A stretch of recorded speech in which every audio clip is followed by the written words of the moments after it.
សួស្តីជួបគ្នាទៀតបងប្អូនទាំងអស់គ្នាអញ្ចឹងយើងមកបន្តធ្វើលំហាត់ជាមួយខ្ញុំតទៀតចាអញ្ចឹងយើងមាន4ភាគ7បូកជាមួយនឹង5ភាគ6អូខេយើងបាន4ភាគ7 4នៅក្នុងខ្ទង់ទី4 7នៅក្នុងខ្ទង់ទី1 4ជាភាគយក7ភាគបែងតមកទៀតយើងដាក់ប្រភេទទី2 5ភាគ5 6អូខេតមកយើងយកភាគបែងនៃប្រភេទទី1គុណនឹងភាគបែងនៃប្រភេទទី2អញ្ចឹងយើងបាន7គុណនឹង6 7គុណនឹង6យើងបាន42 7 6ដល់42ចាអញ្ចឹងយើង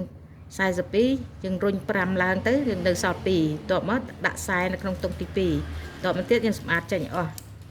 យកប្រភេទទី1ដាក់តាំងយើងបាន4ភាគ7ចា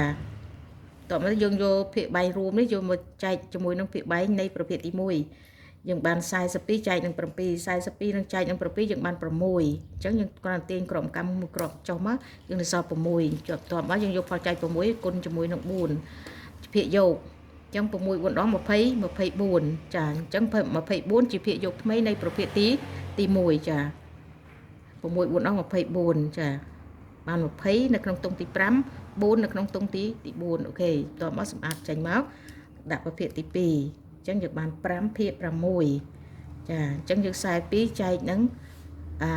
ភាគបែងរួម42ចែកនឹងភាគបែងនៃប្រភេទទី2យើងបាន42ចែកនឹង6យើងបាន7អញ្ចឹងយើងរុញតែ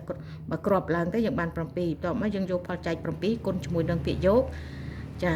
គុណនឹងភាគយកនៃប្រភេទទី2 7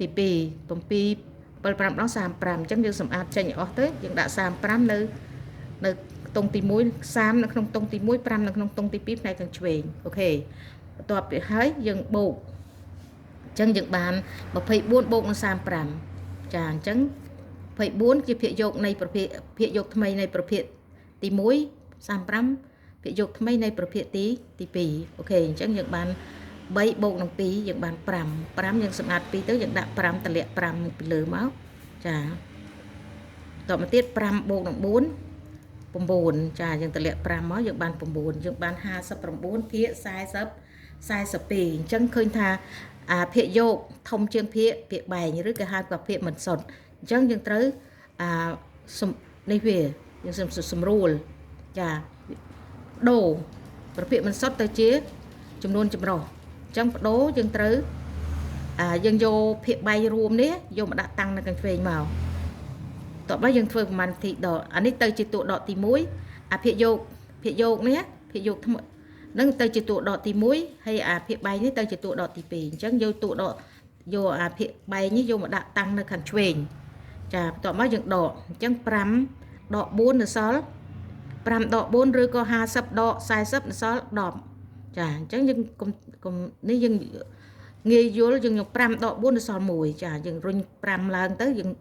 តបមកទៀតយើងរុញមួយគ្រាប់ឡើងនៅខាងក្រោមហ្នឹងឡើងមកតមកទៀតយើងបាន9ដក2នៅសល់7អញ្ចឹងយើងទាញតម្លាក់2មកអញ្ចឹងយើងសល់17កុំភ្លេចថាដកមួយដងស្មើនឹងចំនួនគុត1អញ្ចឹងយើងបាន1ចំនួនគុតហ្នឹងណាយើងបាន17ភាគ42អូខេអរគុណច្រើនបងប្អូនទាំងអស់គ្នាជួបគ្នាពេលក្រោយទៀត